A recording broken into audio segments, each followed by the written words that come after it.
Isa akong many akis na PE teacher. Kasi araw-araw, tinititigan ko ang magaganda kong katrabaho. Pero isang araw, habang nagslaslat ako sa opisina, bigla kong napansin yung cursor. Lumabas sa screen. Di kaya dahil sa sobrang pagod ko kagabi. Kaya ako nag-hallucinate, walang kamalay-malay kong ginalaw at kinlik yung mouse. Biglang gumulong sa sahig yung baso. Sobrang na-excite ako, kayang kontrolin ng mouse na to. Ang mga bagay sa totoong buhay. Ito na yung tinatawag nilang telekinesis. Sakto namang, napatingin ako, sa magandang grade level head na hindi kalayuan sa kin. Dahan-dahan kong ginalaw ang cursor. Papunta sa ilalim ng lamesa ni ma'am. Tapos, tinapat ko sa maganda niyang paa at dahan-daang nag-click. Dahil sa biglaang pangangati, nagulat si ma'am. Agad niyang hinubad ang high heels niya para kamutin yung paa. Nang makita ko yun, lalo akong ginanahan. Kaya sunod-sunod ko siyang kinlik. This time, buong katawan na ni ma'am ang namimilipit. At namula pa ang mukha niya. Muntik na akong balinguy-nguyin sa nakita ko. Grabe, ang galing ng gamit na to. Ang saya, pinaglaruan ko siya hanggang sa namumula na siyang tumakbo papuntang CR. Saka ko lang sinubukan ng ibang functions ng mouse. Dinalaw ko ang cursor papunta. Sa 10,000 pisong kakakuha ko lang sa ATM. Tapos, bihasa ko itong kinlik. May biglang lumitaw na option. Katulad ng nasa computer. Agad-agad akong nag-copy-paste. Pagkalipas ng 1 segundo, biglang may lumitaw na isang bagkos ng pera. Hindi ako makapaniwala sa nakikita ko. Totoo nga, sobrang saya ko. Dahil alam kong malapit ko nang maabot ang rurok ng tagumpay. Magiging CEO. Makakapag-asawa ng mayaman at maganda. Pero sa sumunod na segundo, biglang napansin ko, ang serial number sa mga pera, na magkapareho pala talaga. Kumuha pa ako ng ibang piraso. Pero pareho pa rin ang lumabas. Ibig sabihin, puro peke lang ang mga ito. Kapag ginamit ko ang mga ito, siguradong mahuhuli at makukulong ako balang araw. Paano na ako biglang yayaman nito? Wala na akong ibang magagawa. Kahit labag sa loob ko, itinutok ko ang cursor sa mga pera. At pagkatapos ay pinindot ang delete. Pagkatapos nyun, nagsimula na akong mag-eksperimento ng husto. Itinutok ko ang mouse sa isang ballpen. Isang mabilis na copy at paste. At sa sumunod na segundo, may lumitaw na agad na isa pang ballpen sa harap ko. Kinuha ko ang nakupyang ballpen at sinubukang magsulat sa papel. Wala talagang pinagkaiba sa orihinal na ballpen. Habang abala ako sa pagtetest, ang magandang head namin, ay hindi ko na malayang nakatayo na pala sa likuran ko. At dahil tutok na tutok ako sa pagsubok ng bagong feature ng mouse, hindi ko na nagawang isara ang nilalaro ko sa computer. Wang Kai, nagbubulakbul ka na naman. Pangatlong beses mo na itong ginagawa ngayong buwan. Gusto mo pa bang magtrabaho rito o hindi na? Pagkasabi niyon, akmang sisabunutan niya ako para kalad ka rin. Pero mabilis kong nahawakan ang kamay niya. Hindi ko akalain na bigla siyang magagalit ng husto. Hoy, ang lakas na ng loob mong lumaban ha. Wang Kai, maniwala ka, ipapatalsik kita sa principal. Sige, gawin mo. Ay pa-fire mo ako. Akala mo naman natatakot ako sa iyo. Aba, talagang sumasagot ka na ha. Wang Kai, lumalaki na yata ang ulo mo. Magta-30 taon ka na, pero wala ka pa ring sariling bahay, walang kotse, at wala ring ipon. Kahit girlfriend nga, wala ka. Araw-araw kang nagtitiyaga sa kakarampot na 3,000 pisong sahod. Tapos may gana ka pang sigawan ako ng ganyan. Hindi nga talaga siya nagsisinungaling. Kasi naman, tatay niya ang mismong principal. Dahil sa mga sinabi niya, muntik nang sumabog ang dibdib ko sa sama ng loob. Bawat salita ng babaeng to, parang sinasaksak ang puso ko. Kung dati lang, siguradong luluhod ako para aminin ang kasalanan ko. Pero ngayon, hawak ko na ang makapangyarihang mouse na to. Sa tingin mo, hahayaan ko pang matakot sa isang babaeng tulad mo? Habang nagsasalita, hindi ko na malayan na nakatutok na pala ang mouse cursor sa magandang direktora. Pagkatapos kong mag-right click, pinigilan ko ang sarili kong pindutin ang copy. Detalye. Ano naman kaya to? Sa isang click lang ng daliri ko. Sa sumunod na sandali, biglang lumabas ang kumpletong impormasyon ni Chuyu.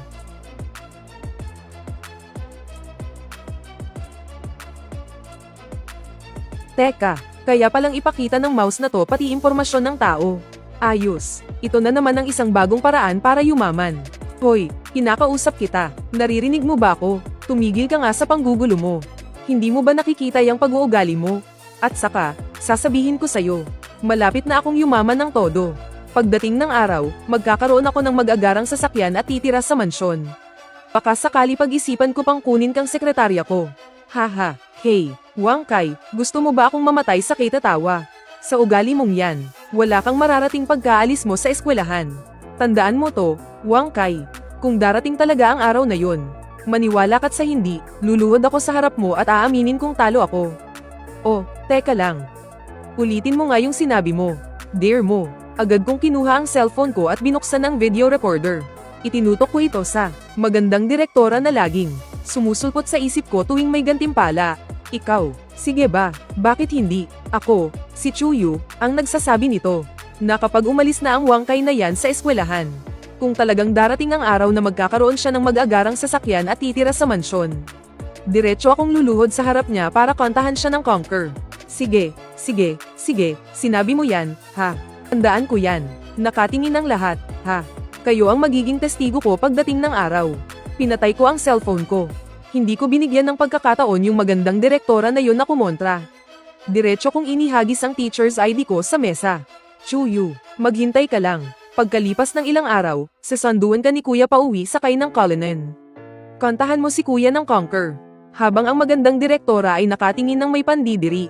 At may halong pagkabigla, payabang akong nagmamadaling lumabas ng faculty office. Pagkalabas ko ng gate ng eskwelahan, dumiretso ako sa pinakamalapit na antique market. Dahil kanina lang, naisip ko na kung paano ako kikita ng pera. Dahil kayang ipakita ng mouse ko ang mga detalye ng isang bagay. E di wala nang tatalo sa akin sa pag-authenticate ng mga antique. Dala-dala itong mouse kong may cheat. Mabilis akong naglakad papunta sa Panjeyuan Antique Market. Habang tinitingnan ng siksik ang mga stall sa buong kalye. Sa paningin ko, para itong isang minahan ng ginto na naghihintay lang mahukay. Nagpanggap akong naglalakad-lakad lang. Habang ang mga daliri ko'y nasa loob ng aking bulsa. Lihim na kinokontrol ang cursor ng mouse. Ako lang ang nakakakita. Maliksing gumagalaw pabalik-balik ang cursor sa totoong mundo. Sinusuri ang bawat gamit sa mga stall. Bakit puro peke ang mga ito? Misteryosong libro. Nagkakahalaga ng 100 milyong yuan. Ano to? Nagkakahalaga ng 100 milyong yuan. Bigla akong natuwa. Dahil sa excitement, mabilis akong lumapit. Pero bago ko pa man maabot para kunin, naunahan ako ng isang lalaki sa tabi ko. Sinunggaban niya ang kahon na gawa sa kahoy. Basta na lang niyang binuksan ang takip nito. Bigla, isang jade seal na may ukit na dragon. Biglang lumitaw sa harap ng lahat. Oy, ang ganda nitong jade seal ah. Magkano to? Hehe, talas ng mata niyo boss. Tingnan niyo tong nakasulat sa ilalim. Inatasan ng langit, mabuhay ng matagal at masagana. Ito ang maalamat na heirloom seal of the realm. Purong-purong materyales ng Hishibi to. Kung gusto nyo, 100,000 na lang. Ang heirloom seal ng Hishibi. Ang lakas din ng loob ng tinderong to ah. Kung totoong heirloom seal to, baka ang tinderong ito na mismo ang umupo sa trono at naging emperador. Hamak na bato lang to na kinulayan sa pabrika. Delikado to, kapag madalas mahawakan, baka magkaroon pa ng sakit sa balat. Sa madaling salita, itong bagay na to, kahit utu-uto, hindi bibili nito. Ay swipe mo na ang card. Sige po, eto na, pakiingatan nyo po ah. Naka-jackpot kayo ngayong araw, boss. Grabe may bumili talaga. Ubus na pati ang huling pag-asa ko. Paano na yung kahon na tinitingnan ko? O mas tamang sabihin paano na yung libro sa loob ng kahon? Eto na po, kunin nyo na. Kahit mukhang luma at sira-sira na tong kahon. Siguradong tunay na antigo at kayamanan din to. Dahil magaan ang loob ko sa inyong dalawa. Ibibigay ko na to sa inyo ng libre. Haha, maraming salamat po. Refactoring, pag-improve sa disenyo ng mga nakasulat na code. Boss, antigo na rin ba ang tawag sa bagay na to? Nagkakahalaga ng 100 milyong piso. Hindi ba modernong libro lang to? Bakit sabi ng cursor, nagkakahalaga to ng eksaktong 100 milyon? Nagkamali kaya ang pag-detect ng cursor ko? Hihihi, ginamit lang naman yan na pampatong sa ilalim eh. Syempre, ang magandang jade, dapat may kapantay na patungan. Hehe, ginagamit nyo lang tong basurang to na pampatong sa aking mahalagang jade seal. Hindi ba madudumihan lang ang mamahalin kong jade nito? Itapon na lang to sa basurahan para sa akin. Mauna na ako, boss. Pwede ko bang makita tong libro? Isa-isa niyang nilitratuhan at binuklat ang bawat pahina ng buong libro. Wala ring napansing kakaiba ang boss sa mga ikan-ikilos niya. Tutoy, dahan-dahan lang sa paghawak. Tunay na antigo to, no? Boss, mukhang nasisiraan ka na yata ng bait dahil sa pera. Nakatatak naman sa likod nito ang petsa kung kailan ito nilathala. Noong 1 taon lang to inilabas. Bakit tinitingnan mo pa rin kung ganoon? Computer science po ang kinukuha kong kurso. Di ba tamang-tama to sa kurso ko? O sige na, boss. Magkano ba ang benta mo sa librong to? Noong nakita ng boss na interesado talaga ako, bigla siyang nagduda sa akin. Hinablat niya itong muli at sinuring maigi ang bawat pahina. Hala, sobrang tuso rin talaga ng matandang to. Wala naman sigurong napansin na kalokohan to. Huwag mong sabihing hindi ang libro ang nagkakahalaga ng 100 milyon, kundi ang selyong nakasingit sa loob nito. Habang kabado kong pinagmamasdan ang bawat galaw ng boss, bigla na lang niyang ibinato pabalik sa akin ang libro. Oh, heto, kunin mo na sa halagang 300 piso. Agad ko namang niskan ang code at nagbayad. Mukhang tungkol sa coding ang librong binili ni Tutoy. Posible kayang isa itong rare o out of print na libro. Anong rare? Mabibili lang yan sa mga bookstore ng mura, no? Hoy, tingnan nyo, tawa siya ng tawa oh. Siguradong may kakaiba sa librong yan. Tutoy, naka-jackpot ka ba? Teka, bawal muna akong tumawa. Saka na ako magdiriwang kapag naiuwi ko na ang libro. Kitang-kita naman na wala talagang halaga ang mismong libro. Ibig sabihin, ang halagang 100 milyon na yon ay siguradong nakatago sa loob ng librong ito. Cheng. Wala man lang kahit anong sulat o marka. Malinaw na malinaw ang bawat nilalaman nito. May hinahanap siguro siya sa loob ng libro. May nakatago kayang kayamanan sa loob nito. Teka lang, parang may mali. Kakahalongkat lang ni boss kanina, di ba? Wala naman siyang nakitang kahit ano. Ano ba talaga ang bagay na ito? Huwag mong sabihing isa itong code-breaking puzzle. Baka naman nagtatago ang 100 milyon sa likod ng mga letra at numerong ito. Atat na atat siyang malaman kung para saan ang mga numerong ito. Hoy, bata, interesado ako sa librong hawak mo. Pwede mo bang ibenta sa akin? May ganito rin akong libro sa bahay eh. Ha, gusto mong ibenta ko sa iyo ito? Ha ha ha, bakit ngayon mo lang naisip ang bumili? Kung kailan nakita ko na ang serye ng mga numerong ito. Tsaka ka biglang susulpot para bumili. Gustong gusto ko talaga ang librong iyan. Magkano ba ang gusto mong presyo? Sa tingin mo, bata, magkano ang tamang halaga para rito? 1 milyon. Bibilhin mo ba? Walang problema. Libro lang naman ito eh. 1 milyon iyon, pare. Sira na ba ang ulo mo? Kung handa ka ng ibenta, magtransaksyon na tayo ngayon din. Parang hindi naman kailangan. Hamak na bulok na libro lang naman ito. Sa tingin ko, gustong makalamang ng lalaking ito. Siguradong hindi ordinaryo ang librong ito. Sa tingin nyo ba tanga ang taong kayang maglabas ng 1 milyon ng ganoon lang para sa isang libro? May punto ka riyan. Pero wala naman talagang espesyal sa librong ito eh. Iba ang tinitira ng taong ito, hindi ang libro. Ito ang talagang habol mo, di ba? Hindi sumagot ang lalaking nakasalamin. Pero halatang halata na tama ang hula ko. Ang habol niya talaga ay ang mga numerong ito. Dito na nagiging kainahinala ang lahat. Maglalabas ka ng 1 milyon para lang sa isang serye ng characters. Hayagan ko na ngang ipinakita ito sa lahat ah. Kitang-kita na ng lahat ng tao rito ang mga character na ito. Kailangan mo pa bang gumastos para rito? At lalo na't handa kang magbayad ng 1 milyon. Bilhin ang isang serye ng mga simbolo na nakita na ng napakaraming tao. Ibig sabihin nito, ang halaga ng mga simbolong ito ay siguradong higit pa sa 1 milyon. Pagkatapos marinig ng lalaking nakasalamin ang sinabi ko, bigla siyang kinabahan ng husto. Alam niyang masyado siyang naging atet kanina. Hindi niya dapat binanggit agad ang ganoong kataas na presyo. At lalong hindi niya dapat ipinahalata na sobrang interesado siya sa librong ito. Ang resulta, ako patuloy ang nakahalata na may kakaiba. Masyado ka lang nag-iisip, ay ho. Talagang gustong-gusto ko lang ang librong to. Walang kinalaman yan sa mga simbolong yan. At saka, hindi pa rin ako sigurado kung bibilhin ko ba. Ganito na lang, ay ho. Ay flip mo ang bawat pahina. Titingnan ko ang mga susunod na nilalaman. Kung pareho ba ang laman nito sa mga librong inilathala ngayon. Kung pareho lang din ang laman. Wala na itong halaga para kolektahin. Ang diskarte mong yan. Kahit 800 metro ang layo, rinig na rinig ko. Hayaan mong ipaliwanag ko sa'yo. Ang habol mo talaga ay itong mga simbolo. Pero itong mga simbolong to ay nakita na ng napakaraming tao. Kahit gaano pa kahalaga ang bagay na ito. Dahil napakarami nang nakakita. Sa totoo lang, dapat ay wala na itong gaanong halaga. Pero pinipilit mo akong i-flip ang mga susunod na pahina. Kung ganoon, ibig sabihin, malaki ang posibilidad na may mga katulad pang simbolo sa mga susunod na pahina. Nang makumpirma ko ang hinalang iyon, siniguro kong ako lang ang malinaw na makakakita sa nilalaman. Sinimulan kong isa-isahin ang mga pahina.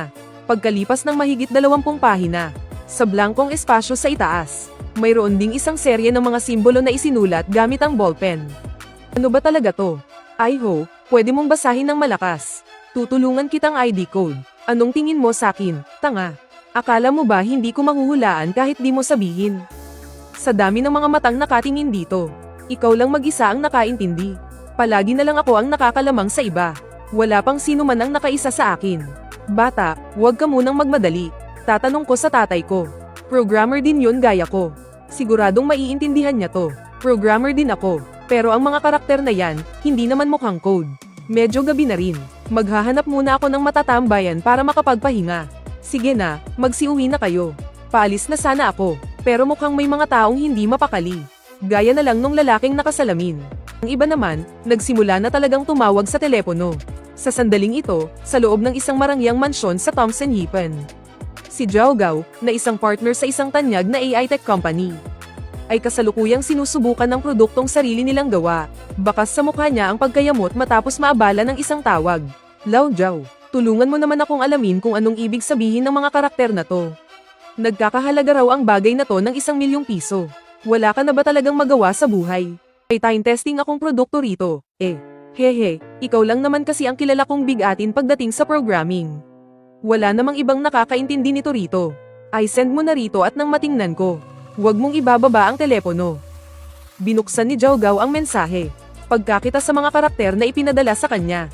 Isang tingin pa lang, parang pamilyar na ito sa kanya. Kanino mo nakuha ang mga karakter na to? Kinopya ko lang sa isang programming book. Sabihin mo muna sa akin, ano ba to? Mukhang interesante to. Toong una, parang pamilyar lang.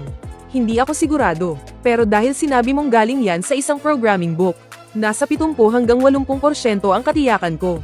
Sabihin mo na kasi, bilis. Malaki ang tsansa na ang mga karakter na to ay public key ng Bitcoin. Bitcoin, sigurado ka ba? 70 hanggang 80% sigurado. Madali lang naman tong kumpirmahin. Sandali lang, hintayin mo ako. Pagkatapos magsalita, binaba niya agad ang tawag. Binuksan ang browser, nag-login sa official website. Random niyang TinyPay ang mga karakter na ito. Grabe, may mahigit 280 Bitcoin pala sa loob. 200 lang, ang kaunti naman yan. Bro, parang awa mo na, igalaw mo naman yung napakamahal mong kamay. Mag-search ka muna sa internet kung magkano ang presyo ng Bitcoin bago ka magsalita, pwede ba? Huwag mo nang pagpahingurin ang sarili mo sa pag-check. Ang presyo ng Bitcoin ngayon ay 60,000 bawat isa. 280 i-multiply mo sa 60,000. Isipin mo kung magkano lahat yan. Grabe, ang mahal pala. Kung 280 yan, hindi ba nasa 16,000,000, 920,000 yan? 16,920,000, bro. Yung 60,000 na yun ay US dollars. Hindi yun Chinese yuan. Anak ng dollars pala yun. Kung i-convert sa exchange rate ngayon, higit 100,000,000 piso yan. Hay nako, hindi mo talaga mage gets. Bilisan mo, lumabas ka na. Magkita tayo sa airport. Isama mo na rin si Konzi at ang iba pa. Anong gagawin natin sa airport? Gawan natin ng paraan para mabili ang librong ito. Mas mabilis, mas mabuti. Kailangan nating maunahan ang iba na mabili ito. Maunahan natin siya bago pa niya malaman na Bitcoin public key pala ito. Bilhin na natin. Lao Zhao, kapag nakuha na natin ang public key na to, makukuha na ba natin yung mahigit 100,000,000 na yun? Hindi pa. Sa Bitcoin, may tinatawag na public key at private key. Kailangan din ng address para gumana.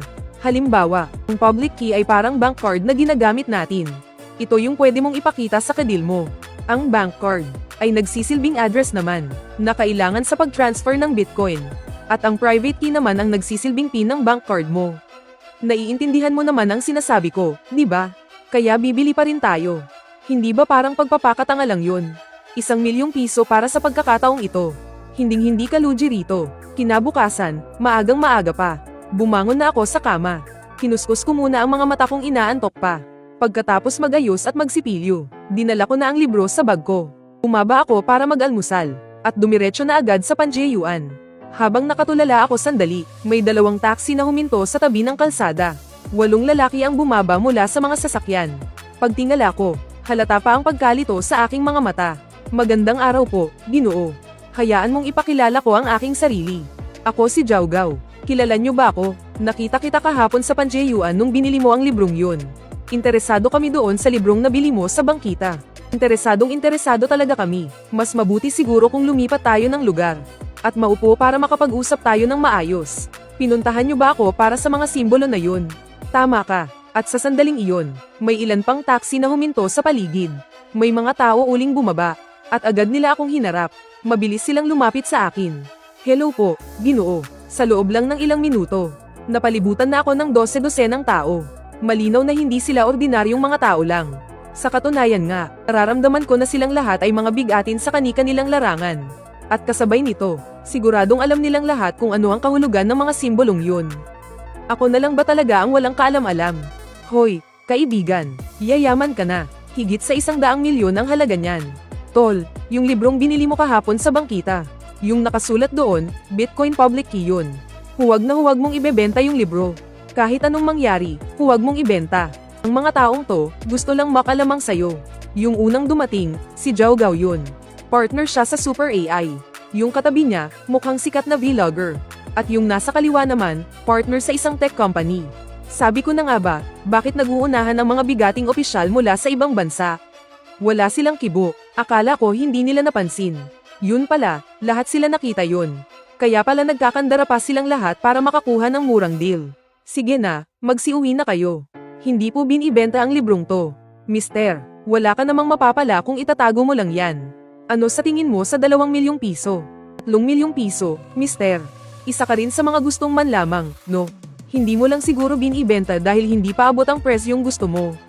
Bakit hindi na lang ikaw ang magsabi kung magkano ang presyong gusto mo? Haha, wala naman talagang dapat itago rito. Sige, lulubusin ko na at sasabihin ko ng diretso. Ang serye ng mga karakter na yun ay ang address ng Bitcoin Public Key. Mister, mukhang hindi ka masyadong pamilyar sa Bitcoin. Hayaan mong bigyan kita ng maikling paliwanag tungkol dito. Totoo yun, wala talaga akong masyadong alam. Sige, makikinig ako. Ano yun? Sa Bitcoin, mayroong tinatawag na public key at private key. Ang serye ng mga letra at numero kahapon, yun ang public key. Basta't mayroon kang public key, kahit sino ay pwedeng makita ang impormasyong nakapaloob doon. Kasama na rito ang record ng lahat ng transaction. Pati na rin ang dami ng Bitcoin sa account na yun. Kung ganoon, siguradong natingnan nyo na ang impormasyon sa public key na to. Nakita nyo ba kung ilan ang laman? 280 piraso. Ngayon, ang presyo ng Bitcoin ay $60,000 bawat isa. Pero impormasyon lang yan na makukuha mo gamit ang public key. Kung gusto mo itong maangkin ng tuluyan, kailangan mo ng private key. At kapag wala ang private key,